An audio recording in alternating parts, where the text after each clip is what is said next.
We continue in Sefer Shoftim. We're in Perek Tes Vav, Pasuk Yud Zayin. A lot of activity happened yesterday. Shimshon wreaked a lot of havoc with the Plishtim, and finally, when the Jews handed Shimshon over to the Plishtim, Shimshon was able to reach for a jawbone of a donkey and was able to use that to kill 1,000 people.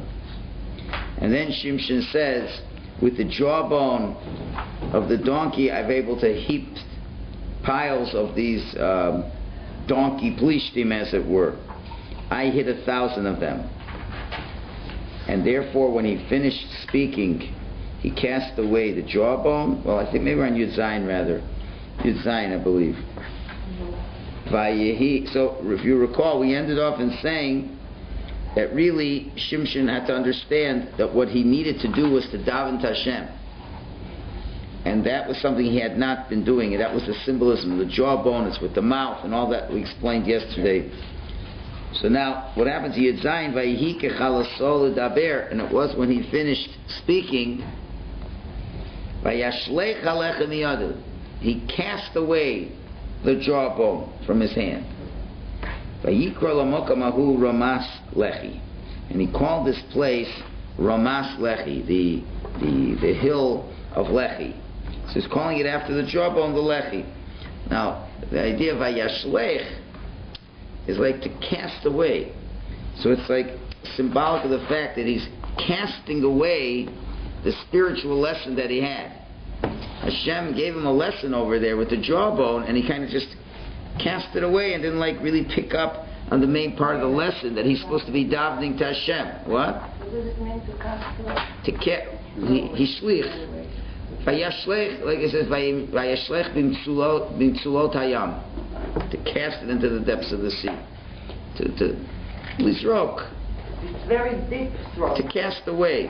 You have the idea when Yossi was thrown into the pit. Right. It says vayashlech oto. They threw him into the pit, and there's no throwing. The Gemara says the smallest distance of throwing is 20 amos. So he threw it like 30 feet away from him, like very deep. Throwing it away like that. Now, I should go back to come back just to bring one other point over here. It says in Pasuk Tes Vav, it says he found the jawbone. Vayishlach yado. He sent his hand and he took it. Stretched forth his hand and took it. So it indicates that this was a very deliberate act that he did. We find a similar thing with Avram Avinu. It says that he sent forth his hand and took the knife to Shech Yitzchak at the Akedah Yitzchak. So this was a deliberate act of Shimshon. Now, the truth of the matter is, as we mentioned yesterday, we left off with this, he really didn't need anything for a weapon. Because we know that when he fought the lion and ripped it up into shreds, the Navi says he had nothing in his hand. So, in later battles, we find that he doesn't indicate he had anything in his hand either, any weapons. And obviously, how effective could a jawbone have been? It's not exactly your greatest tool, is it? Right. So, and according to the Midrash, especially, it was a 3-day-old donkey. So, it wasn't a very big donkey either, not a very big jawbone. So the rabbis over here point out and says that the Navi is criticizing Shimshon for using a non-kosher animal as the tool for performing a miracle. So in the slaughtering of the lion, Hashem had shown Shimshon that it wasn't necessary for him to use any weapons at all, and therefore, if he didn't have anything pure available, he shouldn't have used any kind of weapon at all. So, for example, when he sent the foxes, he was pretty clear in what he was doing. He thought very well through why the fox, it goes backwards, etc. So, and he saw how Hashem helped him. And you have to be very careful with what you choose. So here, the jawbone really wasn't the right thing. And Shimshon shouldn't have used it. It's hard to understand why at the end he really took it. That really is because... So you could say with the foxes this was a premeditated act, and he had he had at his disposal to choose what he wanted. Could be here, all he had was, he looked at the first thing, but it still remains more of a question, a better question than an answer. That he just should have used his hands. What was he using the jawbone for? You could say, whatever, he made a mistake, but it's hard to think he just makes a simple mistake unless there are deeper lessons over here. Again, he himself says, you guys are a bunch of donkeys, so maybe he felt he was doing mita keneged mita again. It was another measure for measure, that he used the jawbone of a donkey, because you guys are a bunch of donkeys, just to teach you a lesson. Okay, you could say that, but really he didn't need it. It's okay, just to show you, just like he did with the foxes, to teach you a lesson. Then it's just a little bit hard. If Chazal is saying that he shouldn't have taken something that was non-kosher, what about the foxes? Foxes were also non-kosher. So once it was a nevela, maybe it was it was a dead carcass, so it gives off tumah while the foxes were alive. Okay, so anyway, so you could say he was trying to give them a message. So then eventually Hashem turns it on him and says that he got the message from Hashem, that you weren't davening to me properly. Be that as it may, we look at the pasuk Yud Ches now. So Hashem punishes him immediately, which is also very interesting. We see that in other things Hashem waits for a while to punish, but here it's an immediate punishment. Pasuk Yud Ches. Vayitzma ma'od, he becomes very thirsty. Now look carefully at the wording here. Vayikra el Hashem, and he calls out to Hashem. This is the first time he's talked to Hashem, and this is already the third parak. He's done a lot of things. You would have figured that either he should have prayed to Hashem before he tried to do something, prayed to Hashem afterwards, give thanksgiving for what happened. You find Dvorah says a shira to Hashem afterwards. You find even Yiftach, at least he makes the belt, the special chagura, the special ephod, to be a thing that people can remember to thank Hashem. So, there's some people doing at least something to show this is the first time he's really talking to Hashem. Why? Because he's literally on the ropes. He's dying. It's the first time. He's like, everything else, okay, I'm tied up, a bunch of Philistines, no problem. A complete confidence in his strength. So he didn't need to rely on Hashem. So it got to the point where Hashem said, this is enough. You're already starting to say that you're the guy who's killing these plishtim. So you better learn very quickly you're not the guy. So now he calls out and he Vayikrel Hashem. Vayomer, and he says, Atona sata biyad avtocha es hatshua hagdola zos. You have given to your servant this great salvation. And now, I will die by thirst. And I will fall into the hands of these uncircumcised people. So, now it's interesting. The Midrash says that Shimshon, the Midrash says that this was the punishment for the way he talked before. And the Midrash says that he was so weak that even if there would be a jug of water had been right in front of him, he wouldn't have had the strength to even lift up the jug of water. That's how weak Hashem made him from the thirst that he had. So obviously, as we explained, Hashem punishes him for this. Now again, you have to realize that if me and you would have said we won the war, Hashem's not too particular with us kind of people. But someone who's a potential Mashiach, then every word is very much calculated. And for any little word, you get punished greatly. You find by Avram Avinu at the Bris Ben of Asarim, he said, "B'ma'ida, how will I know that my children will inherit the land?" Which was not such a terrible question for us, but for Avram Avinu to ask such a question was terrible because that the Jews had to go down to Egypt for so many years.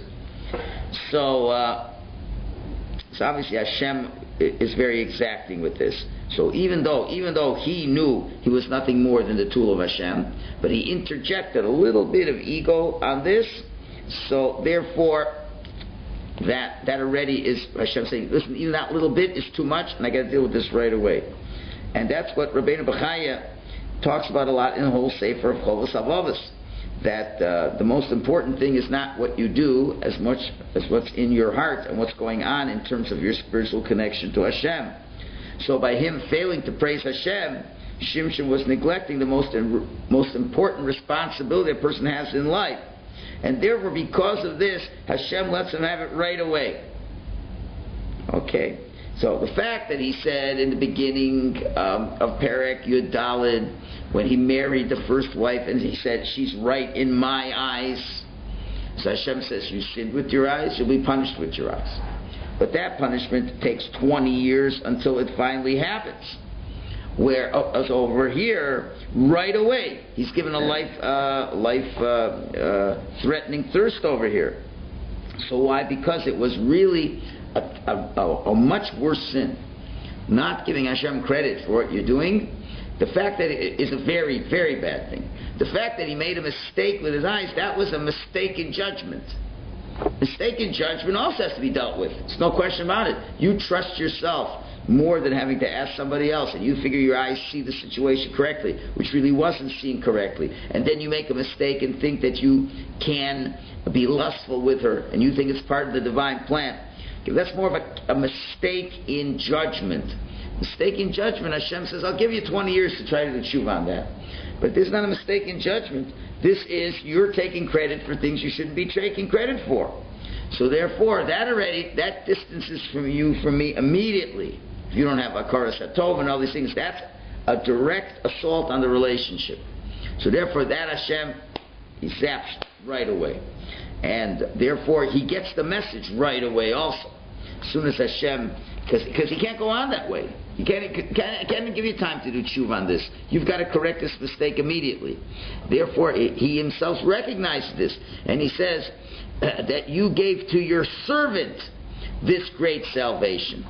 So he realizes, I'm nothing more than an Eved Hashem. And when an Eved Hashem is really a very nice accolade to say about someone, because that's only said about people like Moshe Rabbeinu, David HaMelech, and things like that. So to be called an Eved Hashem means you're totally given over to Hashem, and there's nothing of yourself involved. So you could say maybe he's just being arrogant and calling himself an Eved Hashem, but the answer is, if that was the case, the Navi wouldn't write it. The Navi wouldn't write such a false thing. So really he knew he was an Eved Hashem. He came back to that realization, and so therefore he had recognized that mistake. And the truth of the matter is, what kind of mechanism was he using in prayer? He was using a mechanism very similar to Moshe Rabbeinu. Moshe Rabbeinu, one of the main points he did when he prayed to Hashem after the sin of the golden calf, what did he say? If you're going to punish the Jews, it's going to make a big chil Hashem. Because the nations of the world are going to think that Hashem did not have the power to bring the Jews into the land of Canaan. They're going to think, God could split the sea. He could take the Jews out of Egypt. But to get the Jews into Israel already, that he would not be able to do. It would be a massive chil Hashem. So Shimshon is saying the same thing. He says, I understand that you made a great salvation, and now I'm going to die by thirst? You know, it's going to be a crazy thing. They're going to say, what kind of godly person was he that he's able to kill so many plishim and he dies from not even getting a drink of water? So therefore he realizes in this moment of need, when it looks like it's all over, he still realizes you can still pray to HaKadosh Baruch Hu. And he uses the expression Vayikra El Hashem. Hashem, we know, is which attribute? Is Rachamim. Yud Kei Vav Kei is Rachamim. So he's imploring the words of Rachamim to ask Hashem to help him over here. So therefore, that's what he does. So this is a very critical moment in his life. He's really coming, the first time he's really coming to grips with the consequences of his errant behavior. Everything else seems to have been going well. Things are putting in delay mode, things like that. But here he gets it right away. Okay, fine. So, one second. And moreover, the Malbim adds, he says, that doesn't make sense. Hashem, you don't do miracles for nothing. You went and had me kill all these guys, and now I'm going to die? So, that doesn't make any sense either. So, but the critical point that seems to come out of the prayer, the way the Meforshim explain, is that he's worried about Hashem's kavod. As we've said many times, that the real key to prayer isn't to pray to Hashem for your problems. Rav Chaim Volozhin talks a lot about this. He says, why should Hashem answer your prayers? If He decided you should suffer, you should suffer. Right? What does it help to pray? What does it help to pray? If Hashem decided you're supposed to be punished, you're supposed to get punished.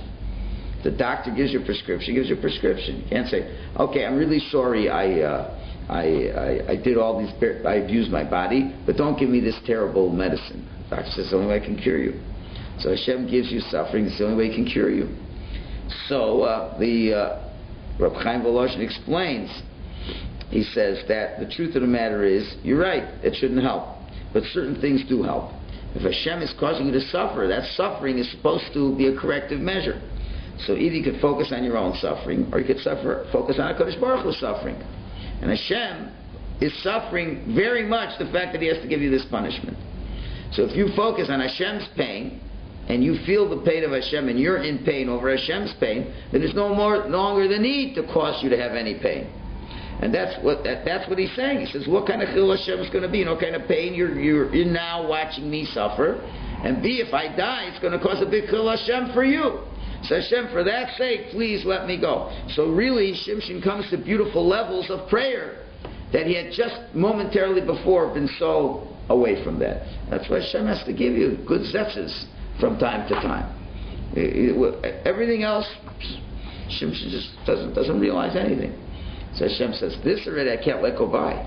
So he has to really give it to him hard. He's mamish almost going to die. If he wouldn't have prayed, he would have died. So this at least worked. So this was a very critical turning point to get Shimshon back on the right track. So now Hashem does answer him in Pasuk Yates. Vayivka, now look at the name that's used now. Vayivka Elokim es hamachtesh asher balechi. Hashem splits open the socket of the jawbone. Vayetzu b'menu mayim, and water comes out of the jawbone. Vayesht, and he drank. Vatoshav rucho, his spirit came back. Vayechi, and he lived. Al kain korosh shmo, therefore he renamed the place. Place is not only going to be called Ramat Lechi, but rather he calls it Ein HaKorah, Koreh Asher Balechi. He calls it Ein HaKoreh, the well of the one who called out, Asher Balechi, which was by the jawbone. Ad Hayom Hazeh, until this day. So that already is a name that references more about Hashem. Let's see if anything else. Okay. So again, so this is the well that he called out to Hashem. So this is a very positive reversal on his part, where Hashem saved him and he learned the lesson of the Lechi. He learned the lesson. Is this the same jawbone that he tossed? Yeah, it's a reference to that jawbone. In other words, this is the guy. Yeah, the water came out of that jawbone. No, it's a place. No. You said you tossed it into the sea. There's probably... Okay, so there's different opinions over here. Some of the Meforshim say it was a rock. Yeah. I don't know what your Meforshim have to say. Different Meforshim over here. But he was staying. But it depends how you after he threw it so far, right? Hashem could make the water spring out from it. From the place that he was staying. Spring out. Again, you have the words Hamachtesh Asher Balechi. Because he called the place Lechi. So there's two different ways to learn Pshat over here. There's two Pshatim over here. It could be it was in the jawbone itself, or it could be a stone that was nearby. Right. So there's two different interpretations. Two different interpretations over here.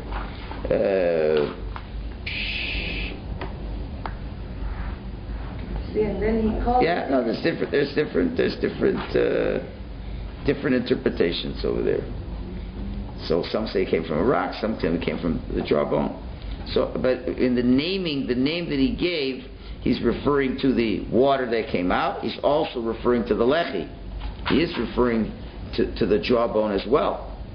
Ein HaKoreh Asher Balechi. I mean, there's a lot of double meanings over here. It's a lot of double meanings over here.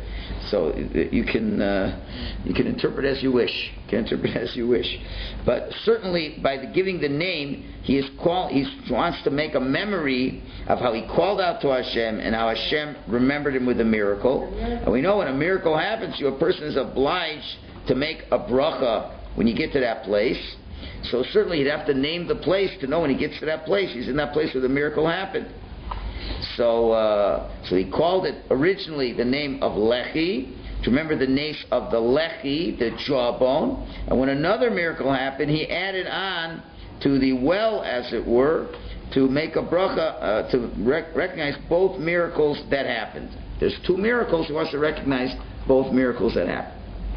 Okay, so it really doesn't matter where the water came from, it was a miracle nonetheless.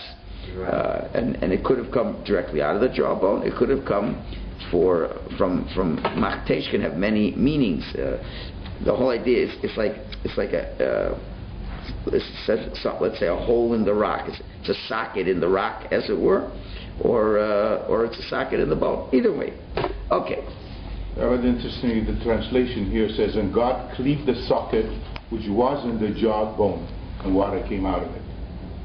Okay, so that's going according to one parish. There's different Shoftim. Obviously, you can go with different Shoftim over here, right? So it's interesting that if Hashem wanted to answer his tefillas, wouldn't there easier ways to answer it? I mean, Hashem had to do another miracle, right? He did one miracle to kill all the Plishtim. Now he doesn't have Avera by taking credit for it. So what does Hashem do? He punishes him. He's almost going to die. He says, Hashem, please help me. So what does Hashem do? He does an amazing miracle where he brings water out of the whatever, a rock or the socket of the jawbone of the animal. Why can Hashem just make it rain? Wouldn't that have been the simplest solution? Yeah, but it wouldn't affect other people. So what? Or Hashem could have made just a little cloud burst. He could have brought a little cloud coming over this little area. What? I don't know. If a person's dying of thirst and all of a sudden a cloud comes by, good fortune, right? He could have had a Bedouin going by with some water and give him, right? So I guess this leaves no doubt that God did it. That's the point. As opposed to saying, "Wow, it was a cool." Believe me, a person like he wasn't that arrogant. He wasn't that arrogant. On his level, he should have been less of taking any credit. He took a little bit of credit. On his level, he shouldn't take any credit. You hear these stories where people are dying and they pray to Hashem. All of a sudden, the jeep comes by and picks them up. And believe me, most people think it's a miracle from Hashem. And certainly, Shimshon would not have misconstrued that. So, the way we can understand is this really fits into a teaching of the Rambam. The Rambam says when a person does an Avera, he is pushed away from Hashem, he's detested from Hashem, Hashem doesn't like the person anymore, as it were. And then the Rambam says when a person does Tshuva, Hashem brings him close, he shows him how much he loves him, he's not the same person he was the day before. So, therefore, you see over here that as bad as Hashem was treating him, because of the Avera he did, Hashem wants to show him how close he is to him as soon as he does tshuva. In other words, you were doing miracles, I was doing miracles rather, and you see how close we were, and now you did the Avera, and now you see how far away you are, and now you're doing tshuva. I want you to know that you're just as close as you were before. And now I'll do miracles again, because he was a miracle person. Miracles were happening with him. So if Hashem would have just sent a cloud, it would have been, okay, Hashem, you spared me, but the relationship isn't the way it used to be. It wasn't the way it used to be. So by doing the miracle, Hashem's saying, I completely forgive you. I completely feel close to you, and I haven't given up on you. You still have the potential to be the Mashiach. You made a big mistake, but I can forgive you. And interestingly, Shimshon, he cries out to Hashem and saying Hashem, which is the attribute of mercy. And what's the response? Yutes? But Yivka Elokim. It's the God of justice. So in other words, Shimshon assumed he no longer had any merits whatsoever. And the only thing that's going to save me is mercy. And Hashem responds with justice, meaning to say that Shimshon, once you've done tshuva on that little shade of egotism, and you justly deserve to be saved, even without any mercy, but because of that prayer. So the prayer itself was the tool to bring the miracle, and you don't need any rachmanis. So he's showing that, you know what, you're back to justly deserving to be taken care of, and you've been taken care of on a miraculous level, so I come back to that exact miraculous level. You've done the tshuva and everything's back the way it should be. Doesn't this go a little contrary to what we learn about free will? When if you get punished right away, then how sincere is your tshuva, and you're free, and you really have your free will taken away? So because God punished him right away, how sincere is his tshuva? If he wasn't thirsty, he probably wouldn't have called out to God. You know, that point of Hashem constantly punishing you, takes your free will away, that's if God would constantly do it. Is the thing out? You might want to change the battery. Is it low? Will it hang on for another 13 minutes? We'll see. If it shuts off. If it shuts off, you'll see. You hear this, you'll see if it shuts off. Okay? So if Hashem would constantly punish you every time you stepped out of line, then you wouldn't have any free will. But one time, you know, a one-time showing, it's like Hashem saying, listen, you're pretty good, I want you to know I'm upset. Okay, I got the message, I'm back on track. Now, if Hashem's not going to be doing this all the time, if Hashem does it all the time to you, every time you do something wrong, Hashem zaps you, then of course you don't have any free will choice. But from time to time, if on occasion Hashem does it, Hashem says, you're really a basic good guy, you stepped out of line, okay, this thing I can't let go by, and you'll get the message, and you'll do tshuva, and let's hope we don't have to deal with this anymore.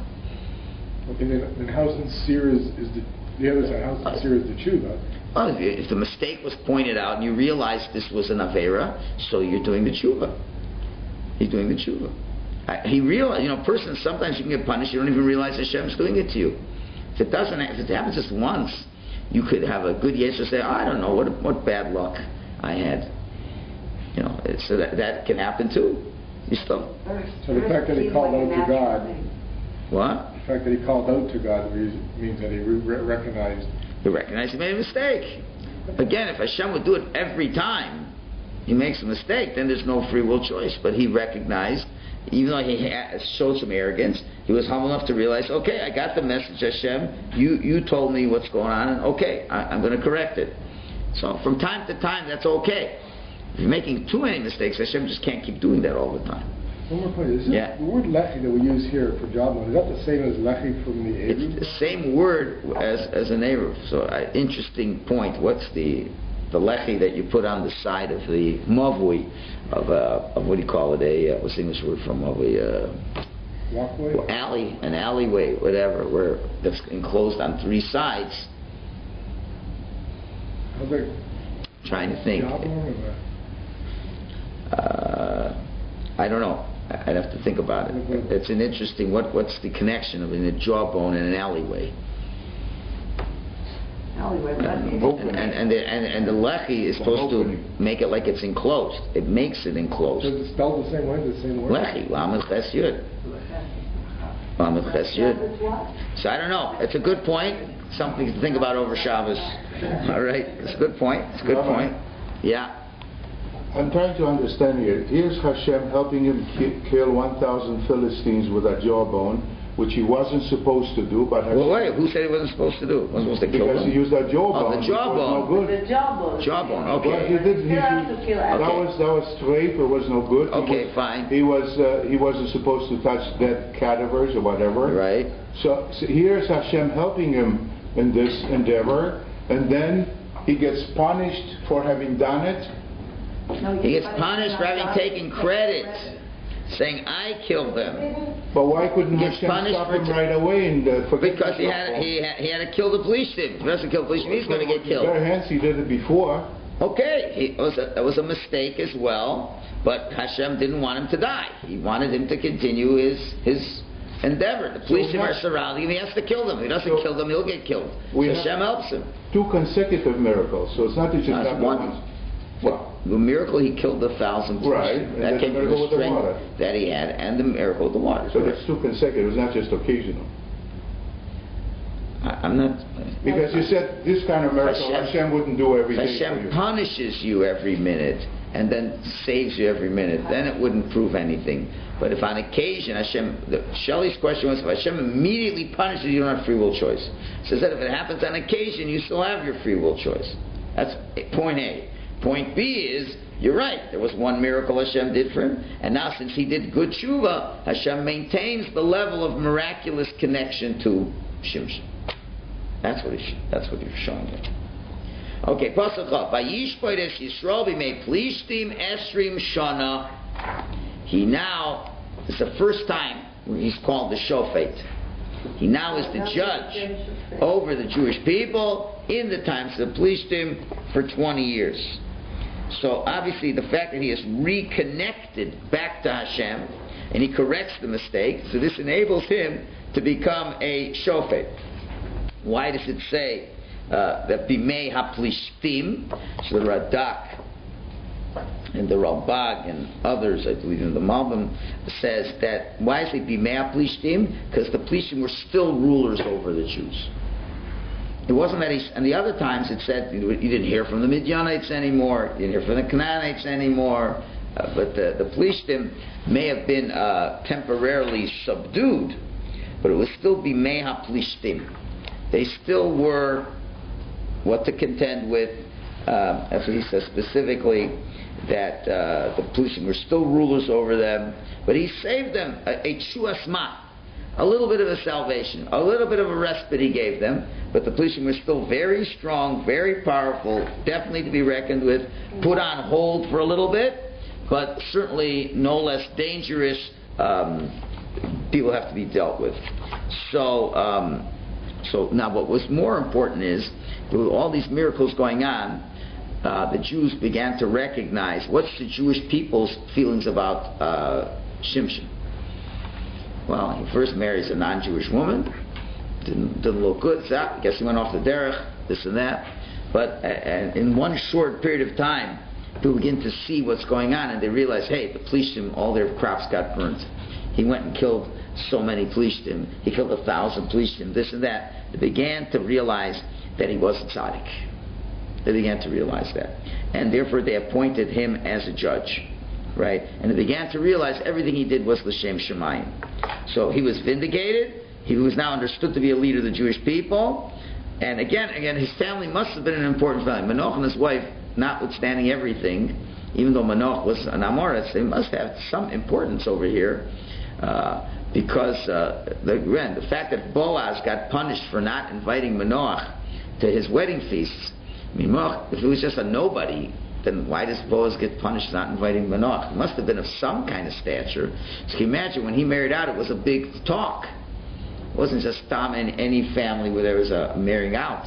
So it was probably a big talk, had a lot of discussion, but then people saw at the end of the day, if Hashem did that many miracles for this guy, he has to be someone of a great caliber. So then he was allowed to be the Shofet, and if you're the Shofet, that shows us a lot of spirituality within the person. Fine. So things are good for a while. Moving on now, Perek Tesayin Pasuk Aleph. So now that the Plishtim were given such a big blow by Shimshon, so they let up on the oppression for a while, and the Jews had a certain degree of tranquility. But as time passes, he was a Shofet for 20 years, so as time passes, the Plishtim forget about all these things, and they begin to re-oppress the Jewish people again. And Shimshon, who now is the leader of the Jews, if he would attack now, then the Plishtim would say, oh, it's the Jewish people attacking us again, and there'd be retaliations against the Jewish people. So what does he have to do? He has to go back. So it seems like for 20 years, he was able to go back to yeshiva and learn and be a judge and a tzaddik and this and that, all these things. There's no mention of him ever getting married, even to a Jewish woman. We don't know. Nothing is said about it, that part is not clear.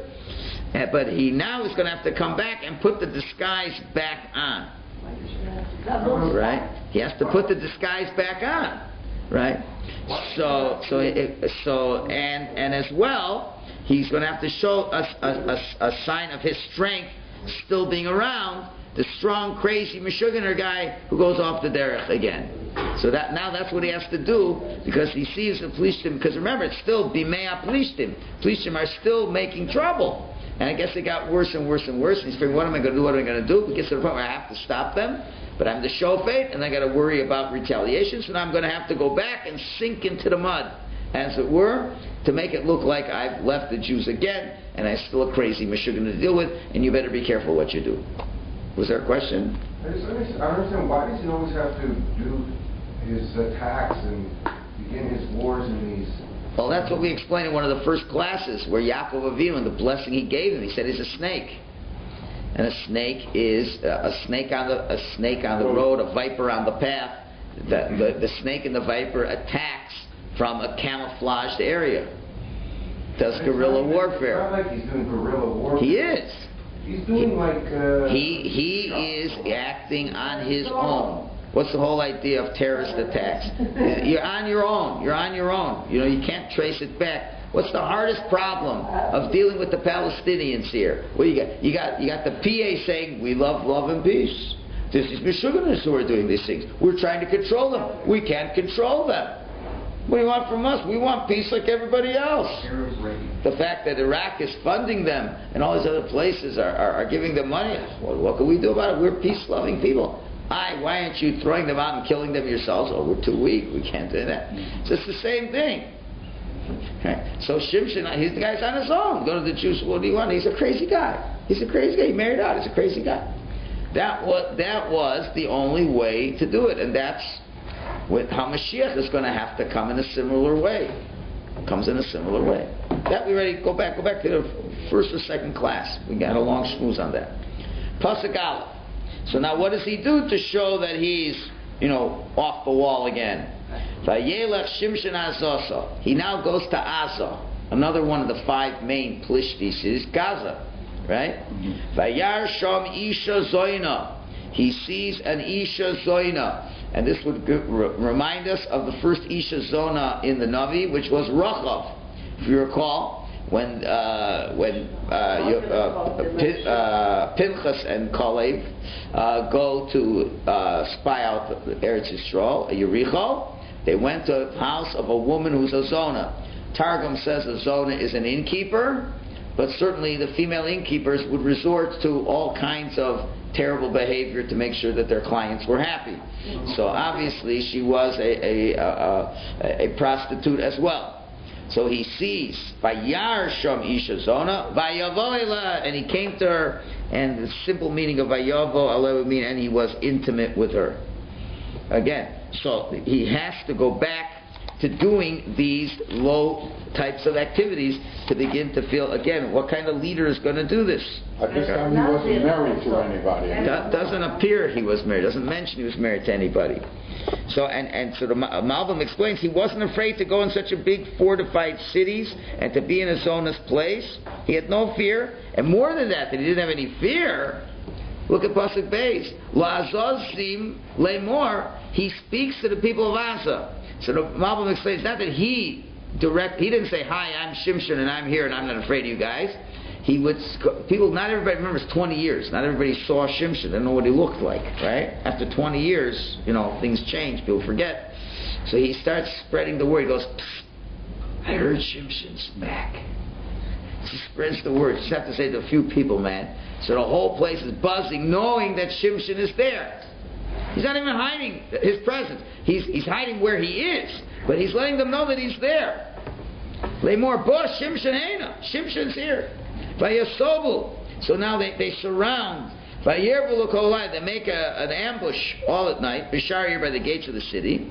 They figure he's eventually going to leave, so they lock up the gates. Vayischorshu kolalayla lemor ad or haboker vahargunuhu.